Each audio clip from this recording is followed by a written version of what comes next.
സന്നിധി മതി എൻ ദൈവമേ, നിൻ സാന്നിധ്യം മതി ഈ ഏഴയ്ക്ക്.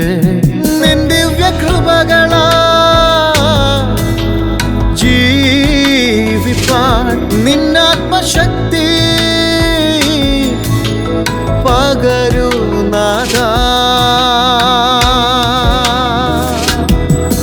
നിന്നാശിഷം ചൊരിയുക എന്നിൽ, നിന്നാശിഷം ചൊരിയുക എന്നിൽ.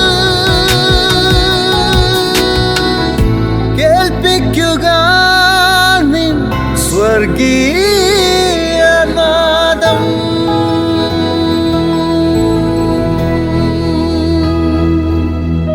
സ്വർഗീയനാദം ശ്രവിക്കുന്ന എല്ലാ മാന്യ സ്നേഹിതർക്കും പ്രഭാത വന്ദനങ്ങൾ അറിയിക്കുന്നു. ഈ പുതിയ ദിവസം കാണുവാൻ ദൈവം നമ്മുടെ ആയുസ്സിനെ ദീർഘമാക്കി തന്നതോർത്ത് ദൈവത്തിന് നന്ദി പറയാം. ദൈവം എല്ലാവരെയും അനുഗ്രഹിക്കുകയും സഹായിക്കുകയും ചെയ്യട്ടെ. ജീവിതത്തിൻ്റെ ഏറ്റവും വലിയ ലക്ഷ്യം പണസമ്പാദനമാണ് എന്ന് കരുതുന്ന ധാരാളം ആളുകളുണ്ട്. വിവിധ മാർഗങ്ങളിലൂടെ അവർ പണം സ്വരുക്കൂട്ടുന്നു. അതെല്ലാം അവരുടെ ജീവിതത്തിൻ്റെ ആഡംബരത്തിനു വേണ്ടി, ആർഭാടത്തിനു വേണ്ടി, അവരുടെ സുഖ സൗകര്യങ്ങൾക്ക് വേണ്ടി എല്ലാം ഉപയോഗിക്കുന്നു. പലയിടങ്ങളിലായി അവരുടെ നിക്ഷേപങ്ങൾ അവർ വർദ്ധിപ്പിക്കുന്നു. പല ബാങ്കുകളിൽ നിക്ഷേപങ്ങളായി സൂക്ഷിക്കുന്നു.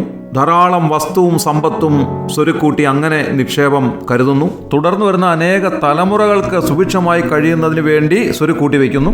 ഷെയർ മാർക്കറ്റുകളിൽ സ്വരൂപിച്ചു വെച്ചിരിക്കുന്നു. അങ്ങനെ അങ്ങോട്ട് നോക്കുമ്പോൾ എവിടെയൊക്കെയാണ് മനുഷ്യൻ പണം സമ്പാദിച്ച് സ്വരുക്കൂട്ടി വെച്ചിരിക്കുന്നത്?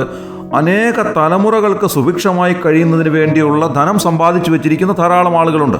സമ്പത്ത് വല്ലാതെ വർദ്ധിച്ചത് കൊണ്ട് ഈ പണം കൊണ്ട് എന്ത് ചെയ്യണമെന്നറിയാൻ പാടില്ലാതെ വിഷമിക്കുന്നവരും ധാരാളമുണ്ട് എന്നുള്ളതൊരു സത്യാവസ്ഥയാണ്. ഞാൻ ഇങ്ങനെ കേട്ടിട്ടുണ്ട്, നമ്മുടെ അയൽ സംസ്ഥാനമായ തമിഴ്നാട്ടിലെ വളരെ പേരുകേട്ട ഒരു മഹതി മരിച്ചതായ സമയത്ത് അവരുടെ കൊട്ടാര സദൃശമായ വീട്ടിൽ ചെന്ന ആളുകൾ അമ്പരന്നുപോയി. കാരണം അവരുടെ വീടിൻ്റെ പല മുറികളിലായി ഏകദേശം 10,000 സാരികൾ, അതും വില കൂടിയ സാരികൾ അടുക്കി വെച്ചിരിക്കുന്നത് കാണുവാൻ ഇടയായി. നമ്മുടെയൊക്കെ ദേശത്തുള്ളതായ ഏതെങ്കിലും ഒരു വലിയ ടെക്സ്റ്റൈൽ ഷോപ്പിൽ ചെന്നാൽ പോലും അവിടെ ഇത്രമാത്രം സാരികൾ, അതും വില കൂടിയ സാരികൾ ഉണ്ടോ എന്ന് സംശയിക്കേണ്ടതായിട്ടുണ്ട്. ഇതുകൂടാതെ തമിഴ്നാടിൻ്റെ വിവിധ ഭാഗങ്ങളിൽ ഏക്കർ കണക്കിന് വസ്തുവും തോട്ടങ്ങളും എല്ലാം അവർ സമ്പാദിച്ചിരുന്നു. പക്ഷേ വളരെ പെട്ടെന്ന് അവർ രോഗിയായി തീർന്നു. കഠിനമായ ഏതോ രോഗത്തിൻ്റെ അടിമയായി അവർ തീർന്നു. 1 മാസത്തോളം അവർ ഹോസ്പിറ്റലിൽ പുറം ലോകം കാണാതെ കിടന്നു. ജീവനോടെയോ അല്ലാതെയോ എന്ന് നാം അറിയുന്നില്ല. എന്തായിരുന്നാലും അവർ ഈ ലോകത്തിൽ നിന്ന് യാത്രയായി. ദീർഘനാളത്തെ അവരുടെ കയ്യൂക്കുകൊണ്ട് സമ്പാദിച്ച ധാരാളം വസ്തുവകകൾ തമിഴ്നാടിൻ്റെ വിവിധ ഭാഗങ്ങളിൽ ആരൊക്കെയോ അനുഭവിക്കുന്നു. അവരുടെ ഇഷ്ടമനുസരിച്ച് അണിഞ്ഞൊരുങ്ങുന്നതിന് വേണ്ടി അവർ ധാരാളമായി വാങ്ങിക്കൂട്ടിയ സാരികൾ ആരൊക്കെയോ ഉപയോഗിക്കുന്നു. അങ്ങനെ അങ്ങോട്ട് നോക്കുമ്പോൾ ഈ പണമെല്ലാം സമ്പാദിച്ച് സ്വരുക്കൂട്ടി വെച്ചിട്ട് ആരാണ് അനുഭവിക്കുന്നത് എന്ന് നമുക്ക് പറയുവാൻ സാധ്യമല്ല. അനേക ആളുകളുടെ മുഖം എൻ്റെ മനസ്സിൽ തെളിഞ്ഞു വരുന്നുണ്ട്. തലമുറകൾക്ക് വേണ്ടി ഇഷ്ടം പോലെ സമ്പാദിച്ചു വെച്ചവർ. പക്ഷേ ദൗർഭാഗ്യകരമെന്ന് പറയട്ടെ, ആ തലമുറകൾക്കൊന്നും അനുഭവിക്കാൻ സാധിക്കാതെ മറ്റാരൊക്കെയോ അത് അനുഭവിക്കുന്നത് കാണുമ്പോൾ നാം സ്വാഭാവികമായി ചോദിച്ചു പോകുന്നു, എന്തിനാണ് ഇങ്ങനെയൊക്കെ പരിശ്രമിച്ച് ഇത്രമാത്രം പണം സമ്പാദിച്ചു കൂട്ടുന്നത്? ദൈവവചനം ഇതിന് കൃത്യമായ ഒരു മറുപടി നൽകുന്നുണ്ട്. അത് 39-ാം സങ്കീർത്തനം 6-ാം വാക്യമാണ്. അതിങ്ങനെയാണ്: മനുഷ്യരൊക്കെയും വെറും നിഴലായി നടക്കുന്നു നിശ്ചയം, അവർ വ്യർത്ഥമായി പരിശ്രമിക്കുന്നു നിശ്ചയം, അവൻ ധനം സമ്പാദിക്കുന്നു, ആർ അനുഭവിക്കും എന്നറിയുന്നില്ല. മനുഷ്യരൊക്കെ വെറും നിഴലായി നടക്കുന്നു എന്നാണ് സങ്കീർത്തനക്കാരനായ ദാവീദ് രാജാവ് പറയുന്നത്. ഏത് മനുഷ്യനും ഉറച്ചു നിന്നാലും ഒരു ശ്വാസം അത്രയാകുന്നു എന്ന് താൻ ഇതേ സങ്കീർത്തനത്തിൽ രേഖപ്പെടുത്തിയിട്ടുണ്ട്.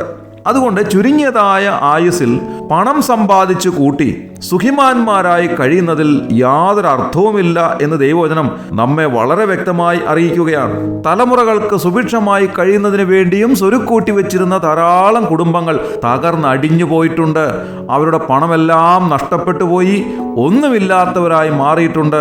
ഈ ലോകത്തിൽ സമ്പാദിക്കാവുന്ന ഏറ്റവും വലിയ സ്വത്തെന്ന് പറയുന്നത് പണമല്ല, പ്രത്യുത ആത്മാവിൻ്റെ രക്ഷയാണ്.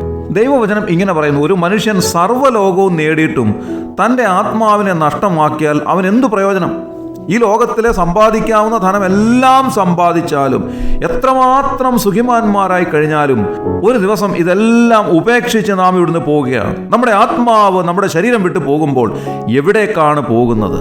ആ ആത്മാവിന് നിത്യജീവൻ സമ്പാദിക്കുവാൻ സാധിക്കുന്നില്ല എങ്കിൽ നിത്യത മുഴുവനും നാം നരകാഗ്നിയിൽ കിടക്കേണ്ടതായി വരും.